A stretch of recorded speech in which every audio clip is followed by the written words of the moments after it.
네, 여러분 신약 성경 27권 중에 우리 예수님의 생애를 기록한 성경은 복음서 4권뿐입니다. 그 중에서 우리는 첫 번째 책인 마태복음을 계속 살펴보고 있습니다. 이 마태복음을 포함한 네 복음서에는 예수님의 기적이 약 40가지 정도 기록이 되어 있습니다. 그러나 사실 여러분, 우리 예수님의 공생의 3년 동안 이 정도의 기적만 행하지는 않으셨을 겁니다. 아마도 성경에 기록된 것보다 더 많은 기적을 행하셨을 겁니다. 사도 요한이 또 이렇게 말하고 있죠. 예수께서 제자들 앞에서 이 책에 기록되지 아니한 다른 표적도 많이 행하셨으나 오직 이것을 기록함은 너희로 예수께서 하나님의 아들 그리스도이심을 믿게 하려 함이요 또 너희로 믿고 그 이름을 힘입어 생명을 얻게 하려 함이니라. 그러니까 예수님께서 행하신 많은 기적들이 복음서 이외에도 많이 있었다는 거죠. 그러나 성경의 저자들이, 복음서의 저자들이 성경에 이렇게 선별해서 기록한 것은 예수님이 그리스도이심, 즉 구원자이심을 믿게 하기 위해서 필요성과 중요성에 따라서 선별해서 기록했기 때문인 것입니다. 예수님은 이처럼 성경에 기록된 것 외에도 많은 기적을 행하셨는데, 예수님은 주로 갈릴리 지역에서, 특별히 갈릴리 호수의 북쪽 지역에서 이 대부분의 기적들을 행하셨습니다. 우리가 생각하기는 예수님이 수도 예루살렘에서 많은 시간을 보내고 거기에서 또 많은 기적을 행하셨을 거라고 생각하지만 실제로는 그렇지 않습니다. 오히려 저 북쪽 갈릴리에서 행하셨는데, 특별히 갈릴리 북쪽에 있는 지역 중에 세 도시에서 주로 사역을 하셨습니다. 지도에 보시면은 고라신과 벳세다와 가버나움이라는 이 세 도시가 예수님이 주로 사역했던 트라이앵글 사역 지역이었던 것입니다. 고라신은 우리가 잘 아는 가버나움에서 북서쪽으로 약 5km 떨어져 있는 아주 중소도시이고요, 밀농사로 유명합니다. 자, 그런데 여러분, 고라신 이 지명인데 굉장히 생소하죠. 그것은 성경에 이 고라신에 대한 내용이 거의 없기 때문입니다. 복음서에도 이 고라신에 대한 내용이 없고 또 예수님이 행하신 기적도 기록이 없습니다. 그런데 오늘 본문에 보면 예수님이 이곳에서 많은 기적을 행하셨다, 이렇게 말씀을 하시죠. 자, 이것만 봐도 여러분, 복음서의 저자들이 성경을 기록할 때 굉장히 선별해서 기록했다는 것을 알 수가 있겠죠. 고라신에서 그렇게 많은 기적을 행하셨는데 복음서에는 하나도 기록이 되지 않았다는 거죠. 자, 그 다음에 두 번째, 이 벳세다는 저 고라신과는 이렇게 상부 요단강 맞은편 건너편에 있고 갈릴리 호수 북동쪽에 있는 작은 도시입니다. 자, 벳세다는 여러분, 베드로와 안드레 그리고 빌립, 이 예수님의 세 제자의 고향이기도 하고요, 예수님은 이곳에서 특별히 또 많은 기적을 행하셨습니다. 그 유명한 기적 중에 소경의 눈을 뜨게 한 기적이 있죠. 소경의 눈에 진흙을 바르고 머리에 안수하셔서 눈을 뜨게 해준 기적이 여기에서 있었고, 또 우리가 잘 아는 오병이의 기적이 바로 이곳에서 있었다고 마가는 기록을 남기고 있습니다. 그리고 가버나움은 이미 우리가 많이 살펴봐서 잘 알고 있습니다. 이 가버나움은 예수님이 공생애를 처음 사역 시작을 하신 곳이고, 또 예수님이 사역을 하실 때 이 사역의 중심지, 즉 베이스 캠프로 있었던 것이 가버나움입니다. 가버나움은 그래서 특별히 예수님이 많은 기적들을 행하셨죠. 백부장의 종도 고쳐주시고, 중풍병자도 고쳐주시고, 베드로의 장모도 고쳐주시고, 또 귀신 들린 자도 고쳐주시고, 많은 병자들을 고쳐주셨던 곳이 바로 이 가버나움. 우리가 8장과 9장에서 살펴봤는데 이 대부분의 기적들이 다 여기서 행하셨던 것입니다. 자, 여러분, 우리가 생각하기에는 예수님이 많은 시간을 이곳에서 보내고 이 세 도시에서 많은 기적을 행하셨는데, 자, 이 세 도시는 오히려 예수님을 제대로 믿지 않았다는 거죠. 바로 고라신과 벳세다와 가버나움은 예수님이 이렇게 많은 기적을 행하셨음에도 그들은 회개하지 않고 또 예수님을 믿지 않았습니다. 그래서 오늘 본문은 그 마을들, 도시들을 책망하는 내용입니다. 예수께서 권능을 가장 많이 행하신 고을들이 회개하지 아니하므로 그때에 책망하시되, 예수님이 정말 공생이 짧은 3년인데 그 중에 많은 시간을 이 도시에서 거주하고 또 기적을 행하셨는데, 신기하게도 이 사람들은 회개하지 않고 또 예수님을 받아들이지 않았습니다.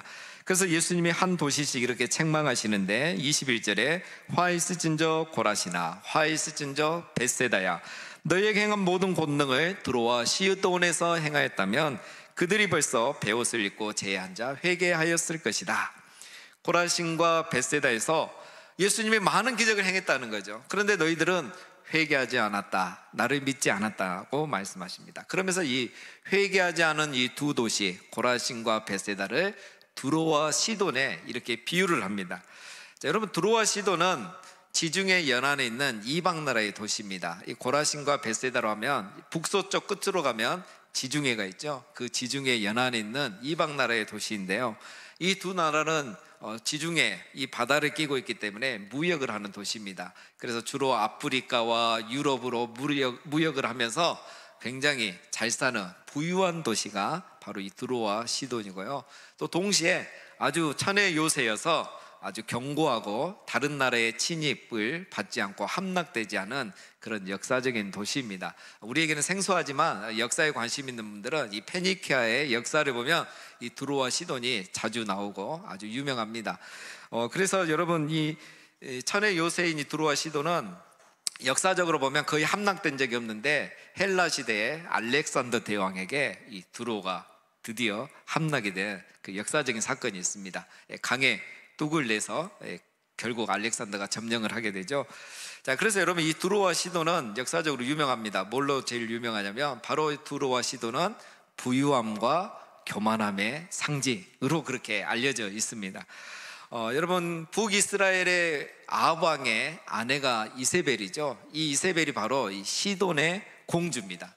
이 시돈에서 이 북이스라엘까지 결혼을 하러 온 거죠. 그만큼 이 두로와 시돈은 부유하고 강력한 도시였기 때문에 이 북이스라엘이 정략적으로 이렇게 동맹을 맺고 정략 결혼을 할 정도로 그런 도시가 두로와 시돈입니다. 자, 그런데 예수님 말씀 뭡니까? 이 베세다와 고라시는 이렇게 교만한 이방 도시들보다 더 완악하다는 거죠. 만약에 이방인 도시들도 예수님이 그들에게 기적을 행했다면 그들은 회개했을 것인데, 정작 유대인의 도시인 이 고라신과 베세다 사람들은 예수님의 그런 기적을 보고도 회개하지 않아 두로와 시돈보다 더 교만한 도시다, 그런 사람이라고 책망을 하고 있는 것입니다. 그 다음에는 가버나움을 책망하시죠. 가버나움아, 내가 하늘에까지 높아지겠느냐? 운별까지 낮아지리라. 내게 행한 모든 권능을 소돔에 행하였더라면 그 성이 오늘까지 있었으리라. 자, 이번에 가버나움은 책망하면서 소돔이라는 도시에 비유합니다. 여러분, 소돔은 구약시대에 사라진 도시지만 그 당시에 가장 타락한 도시로 유명하죠. 여러분, 도시마다 그 특색이 있죠. 오늘 우리가 뉴욕 또 라스베가스 하면 그 도시가 이미지를 주는 긍정적인 이미지와 또 부정적인 이미지가 있지 않습니까? 이 소돔은 부정적인 의미죠. 가장 타락한 도시입니다. 그래서 이 소돔이라는 영어 단어는 오늘까지 이런 부정적인 단어로 그대로 사용되고 있을 정도입니다. 그런데 예수님 말씀이, 만약에 내가 소돔에서 이런 많은 기적을 행했다면 소돔 사람들이 회개했을 것이고, 그러면 멸망하지 않고 그 도시가 지금 사라지지 않고 여전히 존재했을 것이라고 하면서 예수님의 많은 기적과 권능을 보고도 회개하지 않는 가버나움, 너희들은 하늘까지 교만해졌는데 너희들은 나중에 심판의 날에는 음부까지 낮아질 것이다, 지옥에 가게 될 것이다, 이런 말씀을 하고 계시는 겁니다. 자, 여러분, 이 세 도시에 공통점이 있습니다. 이 세 도시는 다 어떤 공통점이 있습니까? 모두가 다 교만하다는 거예요. 교만해서 예수님을 인정하지 않고 받아들이지 않은 거죠. 여러분, 교만이란 게 무엇입니까? 교만이란 여러 가지 의미가 있겠지만 자기 중심성이 교만의 뿌리인 겁니다. 교만은 자기 중심성이에요. 그래서 예수님을 도저히 받아들이지 못하는 이유가 뭡니까? 자기 중심성 때문에 그래요. 여러분, 예수님은 구약의 예언대로 모든 일을 행하셨습니다. 우리가 이거 여러 번 나눴는데요, 예수님이 메시아라는 걸 보여주기 위해서 예수님은 이사야가 예언한 일을 그대로 하셨죠. 소경이 눈을 뜨게 하고 못 걷는 자가 걷게 하고 죽은 자가 살아나게 하는 이런 기적을 행하심으로 내가 바로 메시아란 걸 그대로 보여주셨어요. 그런데 이 사람들은 자기들의 생각으로 가득 차서 그런 예수님을 인정하지 않고 받아들이지 않고 믿지 않았던 것이죠. 그래서 오히려 성경을 잘 알고 있는 것이 복음을 받아들이지 못하게 한 것이고, 그리고 이 세 도시 사람들은 유대인으로서 율법을 잘 알고 잘 지키고 있고, 그래서 자기들은 구원받았다고 생각하는 그것이 오히려 예수님을 수용하지 못하게 한 결과를 가져온 것입니다. 그래서 오늘 예수님은 그들을 책망하시고 너희들은 결국 구원받지 못할 것이란 이런 책망을 하고 계시는 거죠. 그리고 이것은 하나님의 뜻이고 구원의 계획이라고 말씀하십니다. 25절을 보면 그때 예수께서 대답하여 이르시되 천지의 주제이신 아버지여 이것을 지혜롭고 슬기 있는 자들에게는 숨기시고 어린아이들에게는 나타내심을 감사하나이다. 옳소이다. 이렇게 된 것이 아버지의 뜻이니이다. 지혜롭고 슬기로운 자들에게는 복음의 비밀을 숨기시고 어린아이들에게는 깨닫게 하시고 믿게 해주신다는 말씀이죠.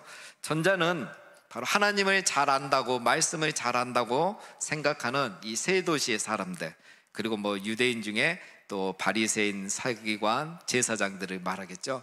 그리고 후자는 자신의 한계와 무력함을 느끼고 이런 수용성을 가진 사람들을 말합니다. 그래서 말씀이 맞고 예수님이 행한 일들이 말씀대로 행하는 걸 보고 그걸 수용하고 예수님을 구주로 영접하는 어린아이와 같은 그런 마음을 가진 사람들을 말하는 거죠. 즉 어린아이 같이 좀 겸손하고 수용성이 있어야 하는데 보통 사람들이 그렇지 않은 거죠. 교만하다는 거죠. 자기 중심적이다는 거예요.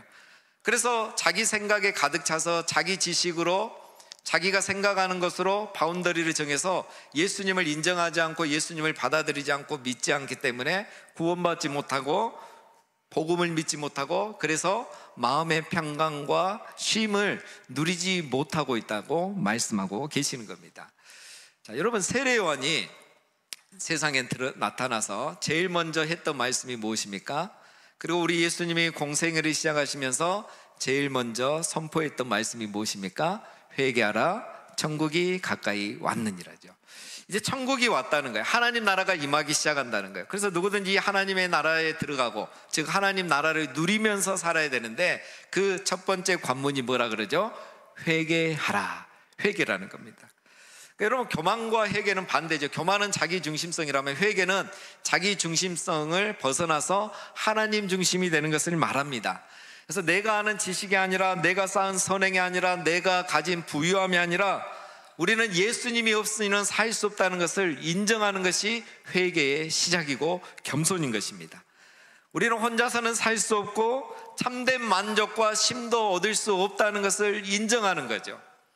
그래서 그 예수님을 받아들이고 수용하는 것이 회개이고 겸손인 것입니다. 그런데 여러분 우리가 이렇게 생각하고 이것을 인정하면 못 살 것 같고 안 될 것 같은데 사실 이것이 사는 길인 줄 우리는 믿습니다. 여러분 사람들은 자기의 힘으로 자기의 지혜로 살려고 합니다. 오늘 이 벳세다와 고라신과 가버나움 사람들이 그런 거죠. 자기가 아는 지식과 종교성과 어떤 자기의 지혜, 열심, 지식으로 살려고 하니까 삶이 힘든 겁니다. 예수님을 받아들이지 못하는 거죠. 이것은 오늘 우리도 이 시대에도 마찬가지입니다. 여러분 우리가 아무리 교회를 다녀도 평강이 없고 아무리 내가 선하게 살고 열심과 열정을 가지고 살아도 마음에 평안이 없습니다. 이것은 바로 우리가 스스로 이것을 해결하려고 하기 때문이죠. 그래서 오늘 예수님은 이렇게 살아가는 우리 인생을 향하여 이렇게 말씀하십니다. 수고하고 무거운 짐진 자들아 다 내게로 오라 내가 너희를 쉬게 하리라. 수고하고 무거운 짐진 자들아 다 내게로 오라. 여기서 수고하고 무거운 짐진 자들은 여러 가지 의미가 있을 수 있습니다. 첫 번째는 유대교의 율법과 전통이란 무거운 짐을 지고 가는 사람을 말합니다. 마치 지금 세 도시의 사람들처럼 바리새인들처럼 이것 때문에 자기의 고정관념과 선입관과 잘못된 지식 때문에 또 잘못된 종교심 때문에 오히려 예수님을 진정으로 만나지 못하고 여전히 수고하고 무거운 짐을 지고 살아가는 그 시대의 사람들을 말합니다. 오늘 우리 시대로 말하면 동일합니다. 우리가 교회는 오래 다녔는데 내가 예수님을 만나지 못하는 거예요. 나의 생각과 선입견과 지식을 가지고 그걸 가지고 예수님을 만나지 못하기 때문에 여전히 교회를 다니고 종교 생활을 해도 신앙생활을 해도 참된 신과 안식을 누리지 못하고 수고스럽게 무거운 짐을 지고 살아가는 사람을 말하는 거죠. 두 번째는 그 당시에 로마의 압제와 가난한 현실 가운데 이 무거운 짐을 지고 가는 사람들을 말합니다. 그 당시에는 이 유대인들은 로마의 압제 아래 있었죠. 그리고 그들은 그렇기 때문에 더 많은 세금을 내면서 힘든 삶을 살아갔습니다. 즉 스스로 벗어날 수 없는 절박한 현실 속에 살아가는 그 시대의 사람들 또한 오늘 이 시대에 동일하게 말하고 있는 거죠. 마지막 세 번째는 모든 사람이 지고 있는 근본적인 짐, 바로 죄의 짐을 말하는 겁니다. 오늘 예수님의 말씀이 이겁니다. 종교적인 짐, 현실의 짐, 인생의 짐, 죄의 짐을 지고 살아가는 사람들, 그 인생을 향하여 수고하고 무거운 짐진 자들아 라고 이렇게 부르고 있습니다. 이 말은 여러분 반대로 말하면 무슨 말이겠습니까? 우리 인생은 누구나 쉼이 필요하고 안식이 필요하다는 말씀인 겁니다. 그런데 이 안식과 쉼은 아무나 줄 수가 없는 것입니다. 오직 예수님만이 이 쉼과 안식을 줄 수가 있는 것입니다. 오늘 예수님 말씀하시죠. 내가 너희를 쉬게 하리라. 내가 너희를 쉬게 하리라. 기적이 아니라, 율법이 아니라, 지식이 아니라, 열정과 열심이 아니라 예수님이 우리에게 참된 안식과 쉼을 주실 수 있다는 말씀인 겁니다. 여러분, 그렇다면 우리가 참된 안식과 쉼을 얻으려면 어떻게 해야 되겠습니까? 오늘 말씀에 수고하고 무거운 짐진 자들아 다 내게로 오라. 수고하고 무거운 짐진 자들아 다 내게로 오라. 우리가 예수님께로 나아갈 때 참된 안식과 쉼을 얻을 수 있는 것입니다. 다 내게로 오라. 참된 안식은, 참된 안식의 시작은 만남으로부터 시작하는 겁니다. 참된 안식의 시작은 예수님과의 만남에서 시작하는 겁니다.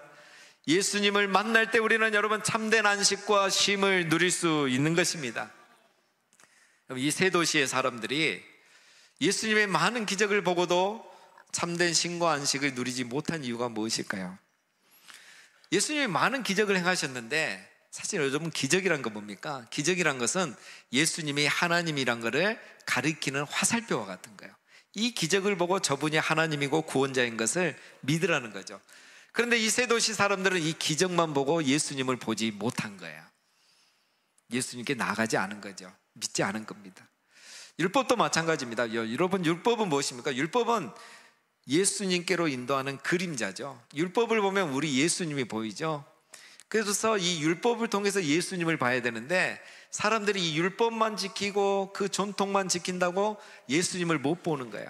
그러니까 예수님이 오셔도 그분을 못 알아보고 믿지를 못하는 거죠. 그러니까 율법도 그들에게는 수고하고 무거운 짐이 되는 거고요, 열정과 열심도 그들에게는 종교적인 짐이 될 뿐이었던 것입니다.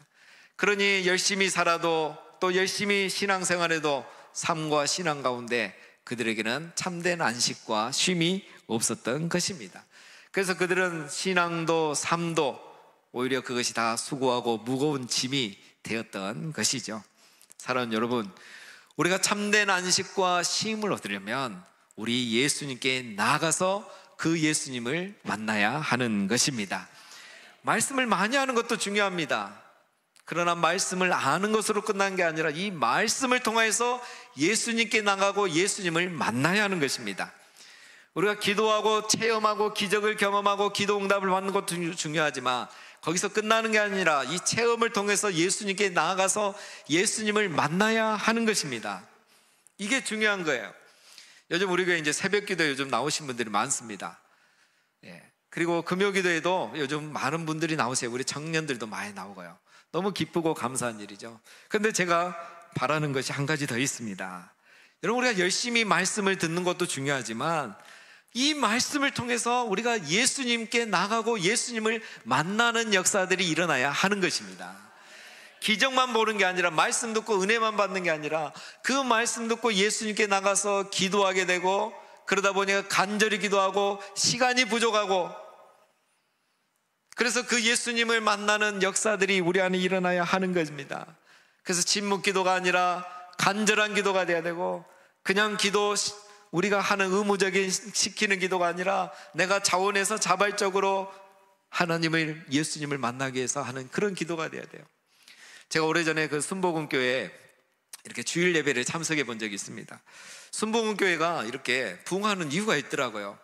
예배를 드리고 이제 예배가 끝났는데 우리로 하면 찬양대 송정이 다 끝났는데 성도님들 중에 많은 분들이 끝났는데도 가지 않고 남아서 기도를 하는 거예요. 얼마나 이곳저곳에서 성도님들이 기도하는지 그날 받은 말씀 기적으로 끝나지 않고 그 말씀 붙들고 예수님께 나가서 예수님을 만나는 분들이 많이 계시더라는 거예요. 그래서 알았죠.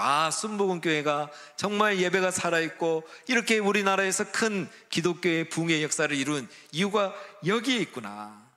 여러분, 우리 장로교는 설교가 중요하잖아요. 그리고 목사가 중요하잖아요. 그래서 예배 중심에 설교와 목사가 있어요. 우리 교회가 이제 많은 걸 이거 바꾸고 있는데요, 그 교회들은 보니까 예수님이 중요하고 예수님이 중심이에요. 그러니까 누가 와서 어떤 말씀을 전해도 그 말씀 붙들고 다 예수님께 나가서 그날 예수님을 만나고 돌아가더라는 겁니다. 사랑하는 성도님 여러분, 우리가 매주일 말씀을 듣고 기도하고 응답을 받고 또 기적과 능력을 체험할 때 중요한 것은 그것을 통해서 우리 예수님께 나가고 예수님을 만남으로 참된 안식과 쉼을 누리게 되시기를 주님의 이름으로 축원드립니다. 두 번째로 우리가 마음의 안식과 쉼을 얻으려면 어떻게 해야 될까요? 오늘 29절에 나는 마음에 오냐고 겸손하니 나의 멍에를 메고 배우라. 그리하면 너희 마음이 쉼을 얻으리니 이는 내 멍에는 쉽고 내 짐은 가벼움이니라. 두 번째, 예수님 뭐라고 하죠? 나의 멍에를 메라고 하십니다. 나의 멍에를 메어야 너희가 쉼을 얻을 수 있다. 이런 역설적인 얘기를 지금 하고 계시는 겁니다. 여러분, 멍에는 뭡니까? 멍에는 소 두 마리가 함께 일할 수 있도록 이렇게 등에, 목 위에 이렇게 묶어두는 그런 도구인 거죠. 유대교에서는 이것을 또 율법으로 이렇게 상징적으로 말하기도 합니다. 그러니까 이 멍에라는 거는 짐이죠, 하나의. 부정적인 겁니다. 부정적인 의미고, 그리고 삶의 고초 이런 걸 의미할 때 이 멍에라는 단어를 사용하죠. 그런데 우리 예수님은 나의 멍에를 메라 하면서 굉장히 긍정적으로 말씀하십니다. 자, 그러면 나의 멍에란 건 무엇일까요? 나의 멍에는 바로 예수님의 가르침을 말합니다. 자, 여러분, 바리새인도 멍에를 메어줍니다. 바리새인들의 멍에는 무겁고 힘들죠. 왜 그렇습니까? 바리새인들은 자기들도 지키지 못한 율법을 만들어가지고 다 알지도 못하는 율법까지 수백 가지를 만들어서 백성들에게 그걸 지키라고 강요하고, 그걸 지키지 못하면 지옥에 간다고 협박하고 그래요. 자기들은 지키지도 않고 매지도 않은 멍에를 백성들에게 메운 거예요. 그런데 우리 예수님은 뭐라고 합니까? 나의 멍에는 쉽다 그래요. 예수님의 멍에는 쉽고 편한 거예요. 자, 여러분, 이게 무슨 말씀이냐? 우리가 오래전에 산상수훈을 살펴봤습니다. 여러분, 산상수훈을 살펴보니까 엄청 은혜로웠잖아요. 왜 그렇습니까? 그를 문자적으로만 이해하고 지키려고 할 때는 그렇지 않았어요. 그런데 산상수훈을 보면서 예수님이 가르치신 그 가르침을 통해 율법의 진이 정말 하나님이 원하신 게 무엇인가를 우리가 깨달으니까 이 산상수훈이 너무 쉽고 편한 거예요. 그걸 지키는 사람은 행복한 거예요. 지키는 자만이 하는 거예요. 여러분, 하나님의 말씀이 다 그렇습니다. 말씀은 쉽고 단순해요. 하나님 말씀은 단순하고 쉬워요. 그런데 우리 인간이 잔머리를 굴리고요, 또 악용하려고 하고 아전인수격으로 이렇게 해석하니까 말씀이 어렵고 무거워지는 겁니다. 말씀은 누구나 할 수 있도록 쉽고, 또 말씀은 누구나 지킬 수 있도록 편한 것입니다. 예수님이 그것을 산상수훈을 통해서 우리에게 알려주셨습니다. 바로 이 나의 멍에, 예수님의 멍에는 쉽고 단순하고 지면 질수록 편한 거예요. 그래서 오늘 예수님 뭐라 하죠? 나의 멍에를 메라 가죠. 자, 그럼 나의 멍에를 메란 말은 무슨 말씀이겠습니까? 예수님의 가르침대로 살라라는 거죠. 예수님의 가르침대로 살라는 거예요. 율법의 진리대로 살라는 겁니다. 문자적인 순종이 아니라 말씀의 진리를 정말 묵상하고 그 말씀 하나님의 본심을 기억하고 지키라는 것입니다. 하나님 나라의 방식대로 살라는 거예요. 구약시대처럼 율법의 얼매에서, 형식의 얼매에서, 종교의 얼매에서 의무적으로 그렇게 신앙생활하지 말고 이 율법의 진리를 깨닫고 하나님의 본심을 깨닫고 그것을 지키고 순종하라는 거예요. 새로운 시대 하나님 나라의 방식, 하나님 나라의 율법대로 살아라는 겁니다. 그렇게 하면 어떻게 된다고요? 너희 마음이 쉼을 얻으리라. 여러분, 여기에 놀라운 지혜가 있습니다. 우리가 하나님 말씀대로 살면 참된 안식과 쉼을 얻을 수 있는 것입니다. 형식적인 신앙이 아니라, 의무적인 신앙이 아니라, 문자적인 순종이 아니라 자발적인 신앙, 사랑에 의한 신앙, 그리고 율법의 진리를 지키는 그런 신앙, 하나님을 사랑해서 나의 계명을 지키는 그런 신앙생활을 하게 되면 참된 안식과 쉼을 얻게 된다는 것입니다. 이미 임한 하나님의 나라의 원리대로 살면 누구든지 이 참된 안식과 쉼을 얻을 수 있는 것입니다. 우리가 말씀대로 살지 않으니까 삶이 고달파지고 우리의 삶이 수고와 무거운 짐을 지고 살아가는 거지. 말씀대로 사는 사람은 진리가 너희를 자유케 하리라, 모든 상황에서 자유하게 되면서 참된 안식과 쉼을 누리게 되는 것입니다. 그래서 여러분, 이것은 질수록 어렵고 무거운 율법의 멍에가 아닌 질수록 쉽고 가벼운 은혜의 멍에인 것입니다. 나의 멍에, 예수님의 멍에는 은혜의 멍에예요.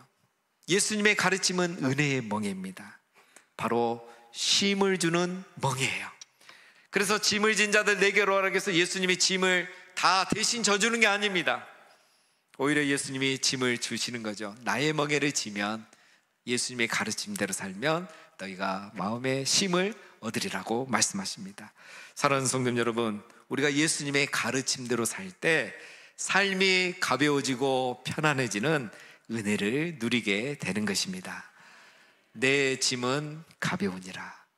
바로 이게 예수님의 말씀의 뜻인 겁니다. 예수님은 우리 인생의 짐을 가볍게 해주고 싶어 하십니다. 그러나 그것은 예수님이 우리 짐을 대신 져주심으로 되는 게 아니라 우리가 나의 멍에, 예수님의 멍에를 짐으로, 즉 예수님의 가르침대로 순수하게 살아가면 우리 인생이 참된 안식과 쉼을 누리게 되는 것입니다. 사랑하는 여러분, 예수님의 멍에, 예수님의 가르침대로 살아가심으로 정말 우리 예수님이 주시는 참된 안식과 쉼을 누리며 살아가시기를 주님의 이름으로 축원드립니다. 마지막으로 우리 예수님이 이렇게 말씀하십니다. 나는 마음이 온유하고 겸손하니 나의 멍에를 메고 내게 배우라. 그리하면 너희 마음이 쉼을 얻으리라고 하십니다. 예수님이 주시는 참된 안식과 쉼을 얻으려면 마지막 세 번째는 내게 배우라고 예수님이 말씀하십니다. 여러분, 내게 배우라는 것은 무슨 말씀일까요? 뭘 배우라는 것이죠? 나의 멍에를 메고 배우라 그랬죠. 나의 멍에는 뭐였죠? 예수님의 가르침이었죠. 예수님도 그러면 어떻게 사셨던 겁니까? 예수님도 멍에를 메고 사신 거예요. 그 멍에는 뭐였죠? 하나님의 말씀입니다. 예수님도 하나님 말씀대로 순종하고 살니까 모든 상황으로부터 자유하고 어떤 폭풍과 또 어떤 압제와 억압으로부터도, 협박으로부터도 자유하시면서 예수님은 그의 사역을 잘 감당하셨죠. 참된 마음의 평안이 있었다는 것입니다. 예수님이 율법의 진리를 지키고 말씀대로 사신 것처럼 너희도 나의 이 모습을 보고 배워서 나처럼 살란 말이 나의 멍에를 메고 내게 배우라는 말씀입니다. 예수님처럼 살라는 말씀이죠. 자, 여러분, 여기에 보면 수고하고 무거운 짐진 자들에게 예수님이 지금 짐을 하나 더 지어주고 계시는 겁니다. 짐을 벗겨주시는 게 아니라 오히려 짐을 하나 지어주고 계시죠. 나의 멍에라는 짐을 지어줍니다. 나처럼 이렇게 살라고 또 말씀하십니다. 여러분, 왜 그럴까요? 왜 예수님 우리에게 짐을 대신 져주는 게 아니라 우리에게 짐을 져주실까요? 여러분, 참된 안식은 짐을 벗음에 있지 않고 오히려 참된 짐을 지는 데 있기 때문입니다. 여러분, 안식의 반대말은 일이 아닙니다. 여러분, 우리가 일이 없으면 안식을 누릴까요? 아닙니다. 여러분, 은퇴하신 분들의 가장 큰 아픔이 뭡니까? 일이 없으니까 마음이 안 편한 거예요. 모든 게 안 편한 거예요. 일하고 싶은 거예요. 일을 하면서 보람을 느끼고 안식을 누리는 게 우리 인간의 본성입니다. 일이 없다고 해서 안식을 누리는 게 아니죠. 우리가 아이가 없으면 행복할 것 같지만 아닙니다. 육아가 너무 고달프고 힘들지만 아이를 키움으로 모든 어머니들은 참된 안식과 쉼을 누리고 행복을 누리는 거죠. 참된 안식은 일이 없음이 아닙니다. 여러분, 참된 안식의 반대말은 일이 아니고 허망한 일입니다. 우리가 허망한 일을 하기 때문에 안식을 누리지 못하는 겁니다. 참된 안식은 일하지 않는 불안당이 아니라 참된 짐을 지고 살아가는 제자들에게 주어지는 것입니다. 예수님이 가신 길을 가는 제자, 예수님처럼 살아가는 제자, 하나님 나라를 구하면서 수고하고 무거운 짐진 많은 인생들을 참된 안식으로 인도하기 위해서 오늘도 예수님처럼 살아가려는 제자만이 이 참된 안식을 누릴 수가 있는 것입니다. 짐으로 여겨지는 이 십자가까지 자원하여 자발적으로 지고 가는 제자, 율법의 진리까지 바보스럽게 지키는 이 짐을 지고 살아가려는 제자, 사람들이 왜 그러냐고 그렇게까지 안 해도 된다고 해도 이 율법의 진리를 깨닫고 이 말씀대로 살아가려고 순진스럽게 바보스럽게 보이지만 그래도 그 짐을 지고 살아가는 이 제자들, 이들이 바로 예수님의 멍에를 메고 예수님께 배우는 제자들이고 참된 안식과 평안은 그들에게 주어진다는 말씀인 겁니다. 사랑하는 성도 여러분, 말씀을 맺습니다. 우리 인생은 안식과 쉼이 필요한 존재입니다. 그러나 사람들마다 참된 안식과 쉼을 얻기 위해서 예를 쓰는데 잘못된 길을 가고 있는 거죠. 어떤 사람들은 종교적인 열심과 열정으로 이 안식을 찾으려고 합니다. 어떤 사람들은 좋은 곳에 가서 안식을 누리려고 합니다. 어떤 사람들은 아무것도 하지 않음으로써 안식을 누리려고 하지만 사랑하는 여러분, 기억해야 될 게 있습니다. 거기에는 참된 안식이 없습니다. 안식은 장소에서 누리는 게 아니라 참된 안식은 시간 속에서 누릴 수 있는 겁니다. 안식의 비밀은 시간에 있습니다. 그래서 일곱째 날에 하나님이 안식하셨잖아요. 안식은 시간 속에서 누리는 겁니다. 어떤 장소가 아닙니다. 어떤 시간에서 우리가 누릴 수 있습니까? 예수 그리스도께 나가고 그분을 만날 그 순간 우리는 참된 안식을, 쉼을 누리게 되는 것입니다. 예수님의 멍에를 메고 예수님의 가르침대로 살아갈 때 그 순간 이 세상의 모든 짐과 억압과 무거운 수고하고 무거운 짐으로부터 자유하게 되면서 그 순간에 참 안식과 쉼을 누리게 되는 것입니다. 그리고 예수님처럼 참된 짐을 지고 제자로 살아갈 때, 남들이 짐을 왜 지냐고 할 때 그 십자가의 짐을 자발적으로 지며 살 때, 율법의 진리까지 지키면서 바보스럽게 그 짐을 지고 살아가는 제자들, 그 사람들은 그렇게 살아가는 순간마다 예수님을 만나게 되고 안식과 쉼을 누리게 되는 것입니다. 사랑하는 우리 성도 여러분, 더 이상 수고하고 무거운 인생의 짐을 지고 힘들게 살아가지 마시고 날마다 우리 주님 앞에 나가시고 그 주님의 말씀대로 사시면 또 예수 그리스도의 제자로 이 땅에 주와 함께 살아가심으로 날마다 매 순간마다 참된 안식과 쉼을 누리시면서 모든 수고의 짐으로부터 자유하게 되시는 우리 모두가 되시기를 주님의 이름으로 축원드립니다.